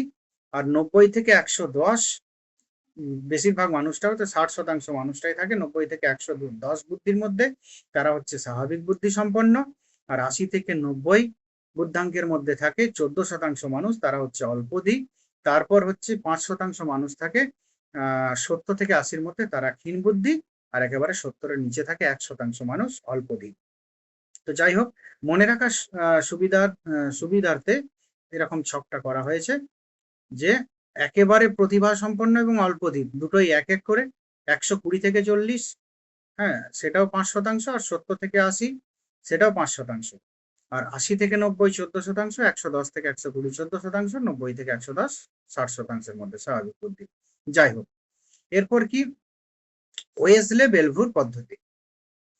ওয়েসলে বেলভুর পদ্ধতি অনুসারে বয়স্কদের বুদ্ধির অভিজ্ঞতা তারা কি করেন, এর সঙ্গে বয়স্ক, মধ্যবয়স্ক, প্রাপ্তবয়স্ক তাদেরও বুদ্ধির অভিজ্ঞতা তিনি প্রণয়ন করেন। এইটি হচ্ছে ব্যাপার, মূল কথা, তিনি মধ্যবয়স্ক প্রাপ্তবয়স্ক এদেরও বুদ্ধির অভিজ্ঞতা প্রণয়ন করেন, এটি হচ্ছে মূল কথা। যে ওয়েসলে বেলভুর পদ্ধতি অনুসারে কি, যে বয়স্কদের বুদ্ধির অভিজ্ঞতার ক্ষেত্রে মানসিক বয়স মেন্টাল এজ নির্ধারণের কোনো প্রয়োজন হয় না, অর্থাৎ বয়স্কদের ক্ষেত্রে বুদ্ধির পরিমাপ করতে হলে মানসিক বয়সকে কালিক বয়স দিয়ে ভাগ করবার প্রয়োজন দেখা দেয় না। বয়স্কদের জন্য আদর্শ আকারের কতকগুলি ভাষাভিত্তিক ও কৃতি অভিক্ষা, ভার্বাল বা পারফরমেন্স অভিক্ষা থাকে এবং তাদের সাফল্যাঙ্ক নির্ধারণ করা থাকে। অভিক্ষার্থীর সাফল্যাঙ্ক 100 হলে তাকে স্বাভাবিক বুদ্ধি সম্পন্ন হিসেবে গণ্য করা হয়। এখানে কটা বিষয়, যে বয়স্কদের বুদ্ধির অপেক্ষা এনারা কিন্তু করেননি কেউ, কে করলেন না, ওয়েসলি। এবং তারা কি বলেন, যে বয়স্কদের বুদ্ধির অপেক্ষা তোমার মানসিক বয়সকে কালিক বয়স দিয়ে ভাগ করার প্রয়োজন হয় না। এক্ষেত্রে কি করতে হয়, যে বয়স্কদের জন্য আদর্শ আকারের কিছু ভাষাভিত্তিক ভার্বাল কিছু মানে প্রশ্নসূচক কিছু থাকবে, এবং কৃতি কিছু পার্থক্য, কিছুর মধ্যে মিল অমিল এসব দেখাতে হবে। এরকম কিছু অভিজ্ঞা থাকলেই চলবে। এবং তাদের সাফল্যাঙ্ক তোমার তোমার কি বলবো, সাফল্যাঙ্কটা নির্ধারণ করা থাকে আগের থেকে। এবং অভিজ্ঞার্থীর সাফল্যাঙ্ক যদি 100 হয়ে যায়, মানে 100 যদি হয়, তাহলে জানা যাবে স্বাভাবিক বুদ্ধি সম্পন্ন।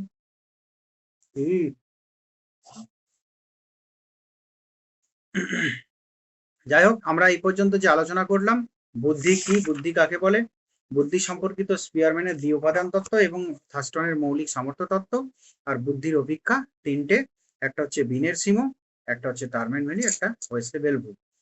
তো এই সালগুলো কার কোনটি মত। আরেকটা যেটা কথা বলবো ভাবছিলাম, যে মানসিক কালিক বয়সের প্রসঙ্গ যেহেতু এলো, যে মানসিক বয়স এবং কালিক বয়স ইনটু 100। ধরো কোনো একটি শিশুর বুদ্ধাঙ্ক নির্ণয় করা হবে বিনের সীমা অভিজ্ঞা অনুযায়ী। যদি কারো প্রশ্ন থাকে বলে দিলাম, যে মানসিক বয়স, কালিক বয়স। মানসিক বয়স নির্ধারণ করা হবে কিসে, না এই টেস্ট গুলোর দ্বারা একটা সংখ্যা পাওয়া যাবে। সেটা ধরো কারোর বয়স হচ্ছে 10 বছর, এটা তার কালিক বয়স, সেটা নিচে 10। মানসিক বয়স আমরা নির্ধারণ করে জানলাম যে সেটা কত, না সেটা হয়তো 9। তাহলে 9/10 ইন্টু 100, তাহলে 10 100, আর 10 9 10 90। তাহলে তার টোটাল বুদ্ধাঙ্ক হচ্ছে 90। এইভাবে নির্ধারণ করা। যাই হোক, বিনের সিমো যে অভিজ্ঞা, তার অভিজ্ঞাটা 2টো পর্যায়ে, একটা 1905 সালে ইন জেনারেল সবার জন্য একটা অভিজ্ঞা করেছিলেন, কিন্তু অতটা ফলপ্রসূ হয়নি। তারপর তিনি কি করেন, শুধুমাত্র 3 থেকে 13 বছর বয়সের জন্য করেন। এবং এই মানসিক বয়সের ধারণাটা তিনি প্রথমেই দেন। টারম্যান মেরিল প্রথমে টারম্যান কি করেন, কিছু পরিমার্জন করেন স্ট্যানফোর্ড বিশ্ববিদ্যালয়ের অধ্যাপক হওয়ার জন্য। স্ট্যানফোর্ড বিনে অভিজ্ঞা বলা হয় তার অভিজ্ঞাটাকে, পরিমার্জিত অভিজ্ঞাটাকে। তারপরে কি 1937 সালে টারম্যানের সঙ্গে মেরিল যোগ দেন এবং প্রচুরভাবে পরিবর্তিত পরিমার্জিত করেন, এবং একটা নির্দিষ্ট স্কেল একটা তৈরি করেন, এবং যেটাকে টারম্যান মেরিল স্কেল বলা হয়। তো এখানে বুদ্ধি পরীক্ষার সর্বপ্রথম যথাযথ পদ্ধতি তারা প্রয়োগ করেন বলে ধরা হয়। আর এখানে কি একটা চার্ট দিয়ে দেন, যে জনসংখ্যার তারা পরীক্ষা করে এই সিদ্ধান্তে আসেন যে আমাদের টোটাল শতকরা জনসংখ্যার মধ্যে কত মানে 100 শতকরা মানে 100 জনের মধ্যে কতজন হয় প্রতিভা সম্পন্ন, কতজন হয় উজ্জ্বল, কতজন হয় উজ্জ্বল বুদ্ধি, কত স্বাভাবিক বুদ্ধি, কতজন অল্পধি, কতজন ক্ষীণ বুদ্ধি, এবং কতজন অল্পধি, এইটা তারা নির্ধারণ করেন। এরপর কি ওয়েসলে বেলভুর পদ্ধতি, এটা কি তারাই সর্বপ্রথম যে প্রাপ্ত বয়স্ক বা বয়স্ক ব্যক্তিদের বুদ্ধির অভিজ্ঞার কথা বলে।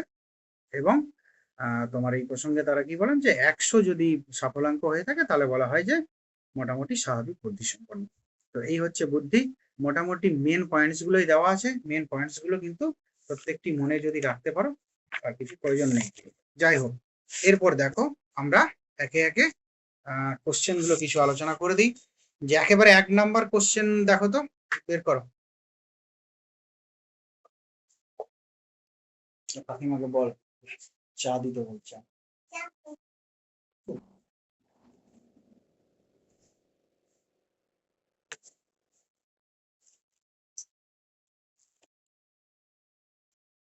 হ্যাঁ,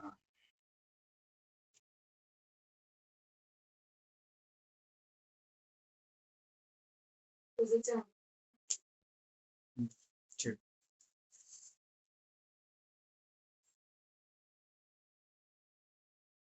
এক একটা বলো কি উত্তর হবে।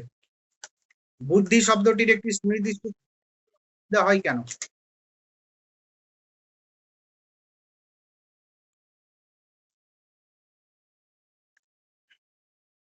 জটিল মানসিক প্রক্রিয়া, এটি একটি সামান্য মানসিক প্রক্রিয়া, এটি একটি নতুন শব্দ করে না। হ্যাঁ, সি হবে।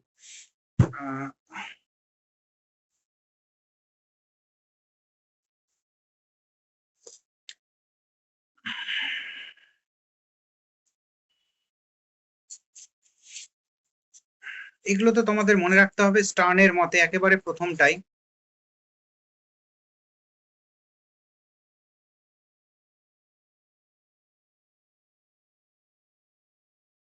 খাপ খাওয়ানো।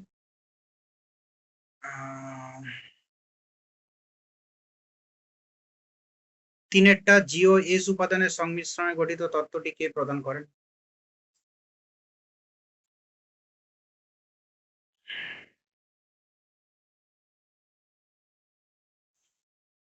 থর্নডাইকের মতে বুদ্ধি কি?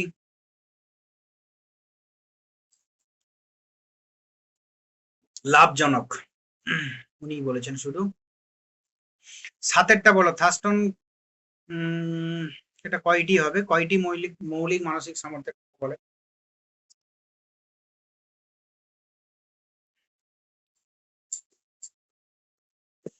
জি উপাদান বোঝায়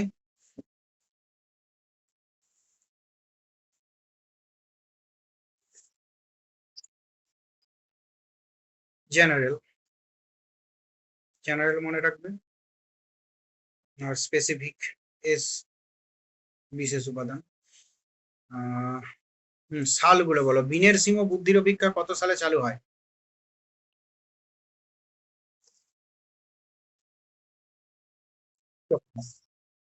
দ্বিতীয় একটা অভিজ্ঞা করেন, সেটা হচ্ছে 1908। মানসিক বয়স ধারণাটি কে প্রথম প্রবর্তন করেন?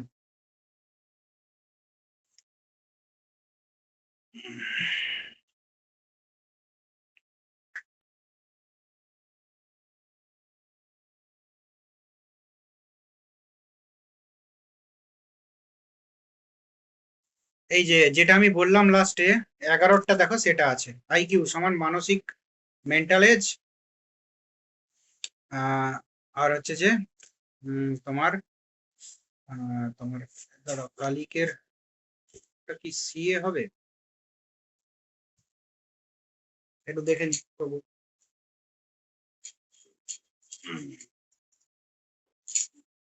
হ্যাঁ, দেখে নিচ্ছি তো।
যেটা চাইছি সেটা তো এখানেও পাচ্ছি না।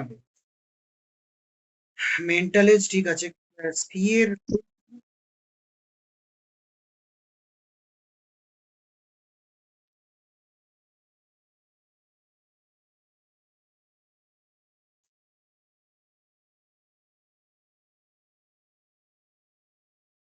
301 পেজে আছে।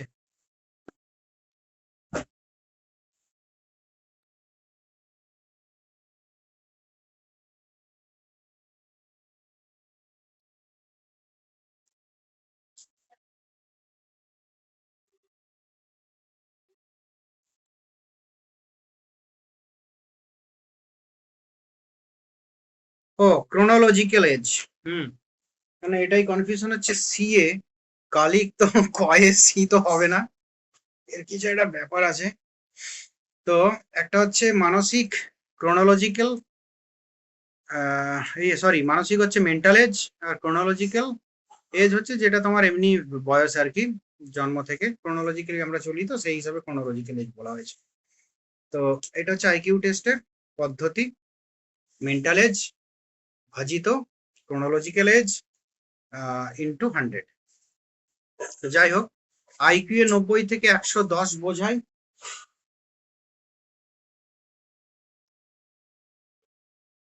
স্বাভাবিক বুদ্ধি, হ্যাঁ। এবং এটা কত শতাংশ মনে আছে? 60%।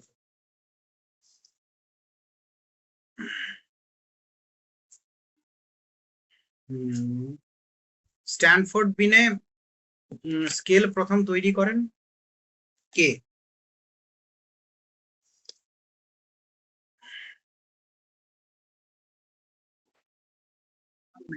টারম্যান মেরিল নয়, টারম্যান। টারম্যান মেরিল যেটা করছেন সেটা 1937 সালে করছেন, এখন নয়, না ওই টাইমে নয়, ওটা হচ্ছে 1916 সালে।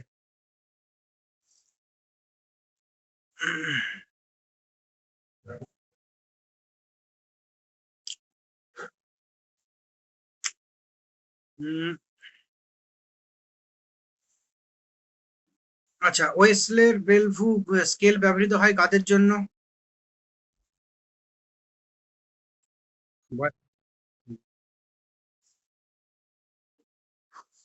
ভার্বাল কম্প্রিহেনশন অর্থ কি?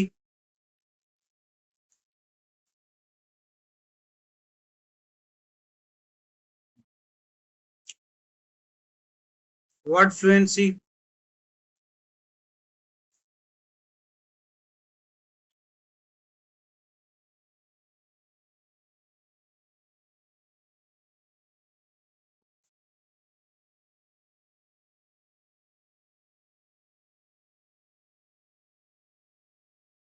আচ্ছা, 20টা সিরিল বার্টের মতে বুদ্ধি পরিবেশ নির্ভর, শিক্ষা নির্ভর, মানসিক সামর্থ্য, অভ্যাস।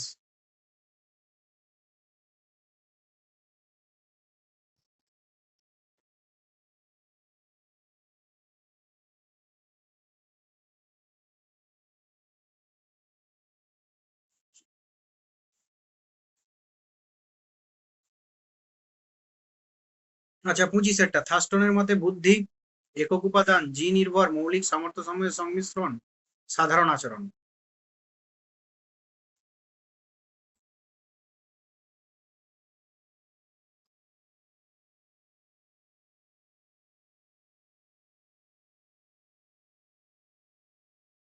স্পিয়ারম্যানের মতে যারা একটি অভিক্ষায় ভালো করেন।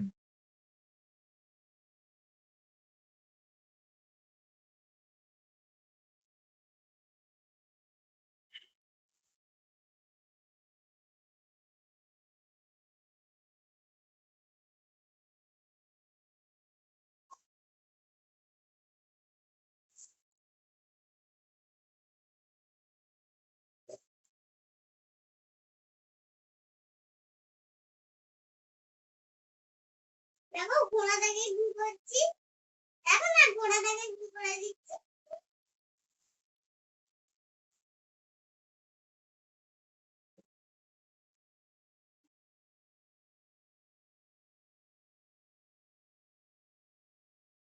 আর কোনটা?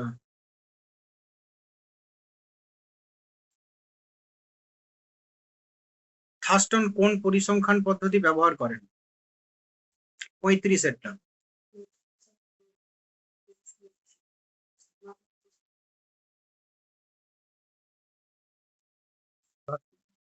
কোন পরিসংখ্যান পদ্ধতি ব্যবহার করেন?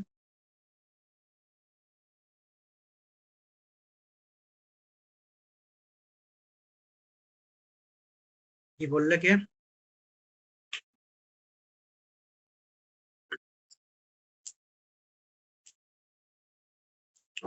আর কি, এটা তো আবার রিপিট হয়েছে, একাধিক সমর্থনের বিরুদ্ধে বুদ্ধিতত্ত্ব করে। আচ্ছা, 39।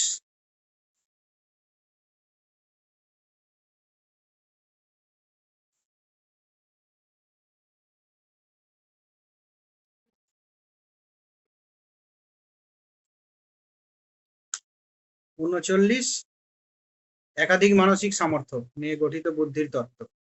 থার্স্টন ওই যে 7 প্রকার ইয়ে দেন, স্পিয়ারম্যান হবে নাকি, স্পিয়ারম্যান নাকি বললেন, যাই হোক তোমাদের তাহলে সাইকোলজি হলো, সাইকোলজির পর এরপর কি ধরবো সেটাই ভাবছি। তোমাদের কি সোশ্যাল পলিটিক্যাল ধরবো, স্টার্ট করবো?